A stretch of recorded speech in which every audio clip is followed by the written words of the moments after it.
विपिन विभाग मेरे साथ जो बैठे हुए हैं प्रोफेसर कुलदीप मलिक। मलिक साहब स्वागत है। बहुत बहुत धन्यवाद चौथ साहब। मलिक साहब, पॉल्यूशन चरम पे है दिल्ली और एनसीआर के अंदर, बुरी स्थिति है, लोग बहुत परेशान हैं, बुजुर्ग लोगों के साथ बड़ी दिक्कतें आ रही हैं। इसके साथ साथ एसआईआर भी टेंशन दे रहा और एसआईआर की वजह से बहुत सारे बीएलओ ने अपनी जान गंवा दी है। बहुत बड़ी क्षति हुई है, लेकिन सरकार कान में तेल डालकर बिल्कुल सोई हुई है, कोई गौर नहीं कर रही है। क्या कहेंगे? जी चौधरी साहब, बिल्कुल सही कहा आपने। एक तरफ जहां दिल्ली एनसीआर सहित पूरे हिंदुस्तान में जो पर्यावरण है वो दूषित हो रहा और जो एयर क्वालिटी इंडेक्स है वो कहीं 700 पार कहीं 800 पार चल रहा। और सभी दर्शकों की जानकारी के लिए बता दूं कि पूरे विश्व के अंदर आज दिल्ली सबसे प्रदूषित शहर की कैटेगरी में आ गया।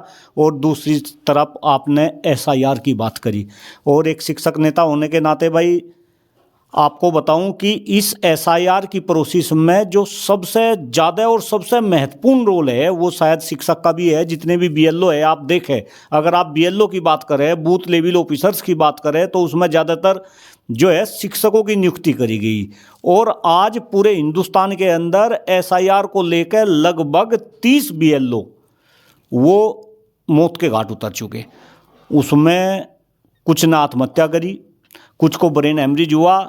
अलग अलग समस्याओं के चलते इन बीएलओ को अपनी जान गंवानी पड़ी। और जहाँ तक भाई इसके लिए रिस्पॉन्सिबल कौन है, तो मैं तो इसके लिए सबसे जो बड़ा रिस्पॉन्सिबल जो मानता हूँ वो चुनाव आयोग को मानता हूँ, वो सरकार को मानता हूँ, सरकार की नीतियों को मानता हूँ। जिस तरीके से जो है बीएलओ से काम लिया जा रहा और इतनी विपरीत परिस्थिति, कम संसाधन और कम समय में बीएलओ को अपना काम पूरा करके देना, वही कहीं ना कहीं इन बीएलओ की मौत का कारण बन रहा। बड़े दुख के साथ ये बताना पड़ रहा कि मैंने अभी 2 दिन पहले मुरादाबाद के अंदर एक शिक्षक जो बीएलओ थे उनका सुसाइड नोट पढ़ा। अगर आप उस सुसाइड नोट को पढ़ेंगे तो उन्होंने बिल्कुल स्पष्ट भाषा में जो आत्महत्या उन्होंने की उसका जिम्मेदार वो चुनाव को माना। उन्होंने लिखा, भाई मेरी 4 बेटियां हैं, काम का इतना प्रेशर है कि 2-3 घंटे मैं रात को सो पाता हूँ, काम समय से पूरा नहीं हो पा रहा और इसलिए मैं आत्महत्या कर रहा, कृपा करके मुझे माफ़ करना,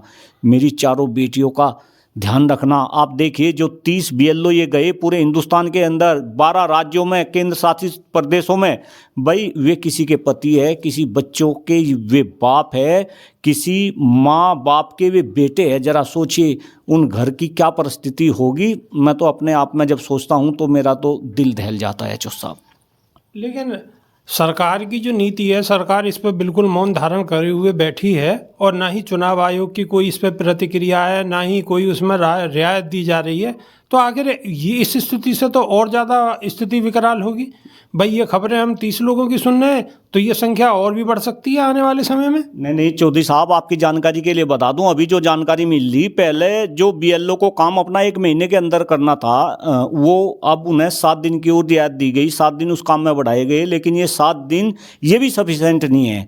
आप ये देखिएगा किस तरीके से जो चुनाव अधिकारी है, पहले तो बात दर्शक इस बात को समझे कि इस देश में, लेकिन मलिक साहब इतनी आखिर जल्दी है क्या? हाँ, इतनी जल्दी क्यों है? नहीं, बिल्कुल मैं भी यही बात बताने वाला था। भाई बिहार में चुनाव हो गए, चलो आपने बिहार में एसआईआर करा, वहां पे चुनाव थे, जल्दी थी। अब आपको 12 राज्यों में एसआईआर पूरा करना, और वे 12 राज्य वे राज्य है जिनमें आने वाले 3 साल में चुनाव है, इसमें केंद्र शासित प्रदेश भी है।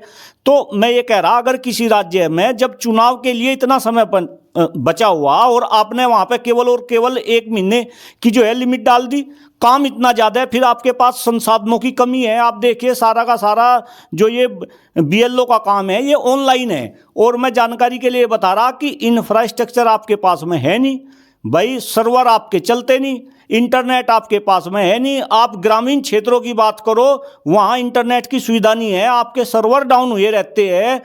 टेंशन में बीएलओ है, ऊपर से इतना प्रेशर उनको, चूंकि सरकारी नौकरी किसी को मिलती नहीं, और अगर उन्हें सरकारी नौकरी मिल ली, वो आए थे शैक्षणिक काम के लिए, आपने उन्हें काम दे दिया बीएलओ का और प्रेशर उनके ऊपर इतना डाल दिया, तो भाई वे सुसाइड नहीं करेंगे और क्या करेंगे। अपने आप में बहुत ही सोचनीय और बहुत ही गंभीर मुद्दा। लेकिन मलिक साहब शिक्षकों के साथ भी तो अन्याय है ये।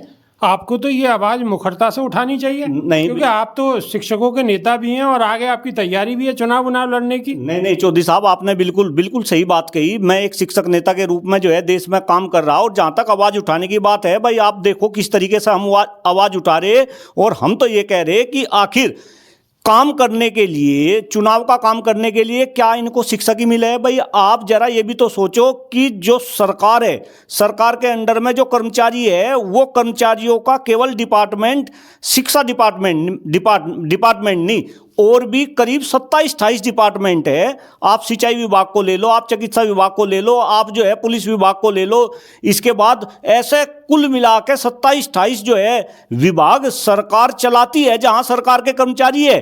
क्या आपको शिक्षक ही मिले, शिक्षक आपको ठाली नजर आवे, या फिर आपकी मंशा ये तो नहीं कि आप शिक्षक से शैक्षणिक कार्य ना करा के इन्हें दूसरे कार्यों में जो है उलझाना चाह रहे, और कहीं ना कहीं आप देश के अंदर, समाज के अंदर शिक्षकों को बदनाम करना चाह रहे। मैं आपकी जानकारी के लिए और दर्शकों की जानकारी के लिए बता दूं कि ऐसे ऐसे शैक्षणिक संस्थान हैं जहां हजारों की संख्या में बच्चे, और उनके सभी शिक्षकों को बीएलओ की ड्यूटी पर लगा रखा, यानी कि बच्चे विद्यालय में जा रहे, वहां पढ़ाने के लिए शिक्षक है नहीं, बच्चे शिक्षकों को ढूंढ रहे। क्यों भाई, क्या आप इस नियति पे काम कर रहे कि शिक्षा आपकी हिट लिस्ट में नहीं, शिक्षा आपके लिए सबसे पीछे है, यानी कि आप कहीं ना कहीं गरीबों के बच्चों के हाथों से आप किताब छीनने का काम कर रहे हैं। बहुत बड़ा स्टेटमेंट दे रहा, क्योंकि ये गरीब के बच्चे ही सरकारी विद्यालय में जावे और सरकारी शिक्षकों को आपने बीएलओ की ड्यूटी पे लगा लिया, तो इसका मतलब तो आप जो है गरीब के बच्चों को पढ़ना नहीं देना चाह रहे।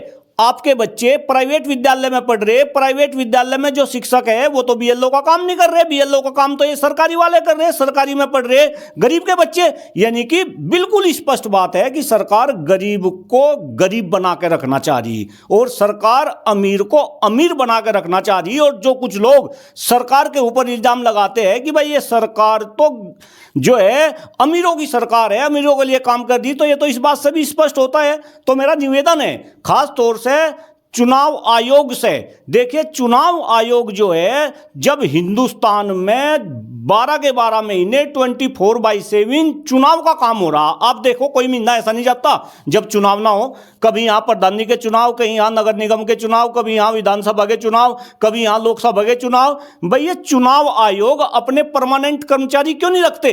क्यों ये दूसरे कर्मचारियों से अपना काम कराते हैं? और इस देश के अंदर तो इतनी बेरोजगारी है, इतनी बेरोजगारी है, चुनाव आयोग अपने कर्मचारी रखे, देश की बेरोजगारी भी खत्म होगी। और जिस तरीके से ये बीएलओ सुसाइड करने लग रहे, शायद इस पर भी रोक लगेगी, ये भी चुनाव आयोग को सोचना चाहिए। तो ये थे हमारे साथ डॉक्टर कुलदीप मलिक। मलिक साहब की बातों से आप कितना इत्तेफाक रखते हैं, कमेंट के माध्यम से अपनी राय अवश्य रखें। अभी के लिए सिर्फ इतना ही, नई वीडियो में फिर रूबरू होंगे। बहुत बहुत शुक्रिया, धन्यवाद मलिक साहब। बहुत बहुत धन्यवाद चौथ साहब।